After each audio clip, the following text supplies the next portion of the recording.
Hello everyone, সুস্মিতার আরও একটা নতুন ব্লগে তোমাদের সবাইকে অনেক অনেক স্বাগত। আজ শুক্রবার আর রাত এখন প্রায় 9টা মতো বাজে। বাজার থেকে এনেছিলাম পুদিনা পাতা, কিন্তু সেগুলোর কিছুই করা হয়নি।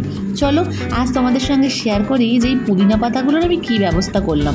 দেখো, ফ্রিজের মধ্যে রেখেছিলাম, তাতেই অনেকটা কালো কালো হয়ে গেছে, কিন্তু আমি এই পুদিনা পাতাগুলোকে একবার ইউজ করব না, আরও একবার ইউজ করার জন্য আমি কিন্তু ওগুলোকে রেডি করবো। আর সেই জন্য প্রথমেই পুদিনা পাতাগুলোকে ভালো করে ওই ডালগুলো থেকে ছাড়িয়ে নিলাম। আর তারপরে এই যে মিক্সিং বোলটা নিয়ে ওর মধ্যে পুরো পুদিনা পাতাগুলো সব দিয়ে তার মধ্যে দিয়ে দিলাম খানিকটা ধনে পাতা আর একটা গোটা টমেটো, সঙ্গে 4-5টা কাঁচা লঙ্কা। তোমরা ঝাল বেশি খেলে আরও একটু কাঁচা লঙ্কা দিতে পারো। দিয়ে দিলাম খানিকটা আদা কুচি আর লেবুর রস। এখানে আমি গন্ধরাজ লেবুর রস ইউজ করেছি, তোমরা চাইলে অন্য লেবুর রসও ইউজ করতে পারো।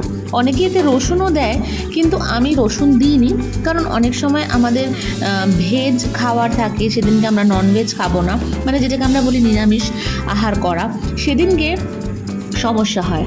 আর পুদিনা পাতার চাটনিটার ভালো কালারের জন্য এখানে আমি একটা ট্রিক্স অবলম্বন করলাম, সেটা হচ্ছে নিয়েছি খানিকটা বরফ কুচি। আর তোমরাই দেখো কালারটা কতটা রিফ্রেশিং এসছে। যদিও এখানে রাত্রিবেলা এটা করেছি বলে ঠিক কালারটা তোমরা বুঝতে পারছো না, কিন্তু কালারটা একদম একটা খুব সুন্দর যে সবুজ হয় সেই কালারের এসছে। আর টেস্টটা অসাধারণ ছিল, তোমরা সবাই একবার ট্রাই করতে পারো।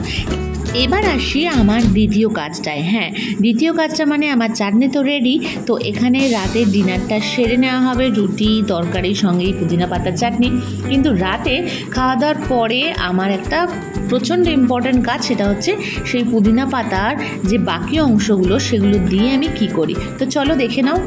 এখানে যেখান থেকে আমি পুদিনা পাতাগুলো ছিঁড়ে নিয়েছিলাম, সেই ডালগুলোর মধ্যে কিছু ডাল একেবারে খারাপ ছিল, ধনেপাতার ডাল, এগুলো সব ফেলে দেবো। কিন্তু কিছু ডাল যার মধ্যে দেখবে যে শিকড় রয়েছে, তোমরাও যদি বাজার থেকে পুদিনা পাতা আনো, দেখবে কোনো কোনো ডালে অল্প অল্প ছোট্ট ছোট্ট শিকড় সেই ডালগুলোর মধ্যে দেখা যায়। এখানে কিন্তু আমার ওই থালাতে সেই ধরনের শিকড়গুলোই রাখা।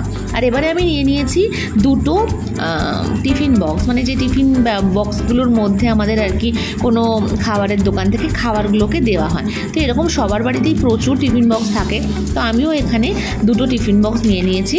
আর এবারে এই টিফিন বক্সগুলোকে আমি ফুটো করে নেবো, মানে ঢাকনাটা ফুটো করে নেবো। দেখো আমার ফুটো করা হয়ে গেছে, আর ভেতরে নিয়েছি কিন্তু অনেকটা পরিমাণ জল। আর এরপরে এতে কিন্তু আমার লাগানোর পালা ওই ডালগুলোকে। এখানে যদি তোমাদের ডালগুলো খুব ভালো করে না লাগে, তাহলে তোমরা ফুটোটা আর একটু বড় করতে পারো, কিন্তু বেশি বড় করলে ডালগুলো আবার একদম ডুবে যাবে। তো দেখো এখানে আমার পুরো পুদিনা পাতার যে ডালগুলো সেগুলো কিন্তু রাখা হয়ে গেছে, লাগানো হয়ে গেছে। আর এগুলো কিন্তু রোদে রাখলে হবে না, একটু ছাওয়ায় রাখতে হবে 4-5 দিন, তারপরে ভরে ভরে আসবে পুদিনা পাতা। তো ব্যাস, আর কি, আমার 2 দফায় কাজ একেবারে শেষ। পুদিনা পাতার আসার অপেক্ষায় রইলাম। ভিডিওটা ভালো লাগলে অবশ্যই লাইক কমেন্ট শেয়ার করবে আর আমার পাশে থাকবে। টাটা।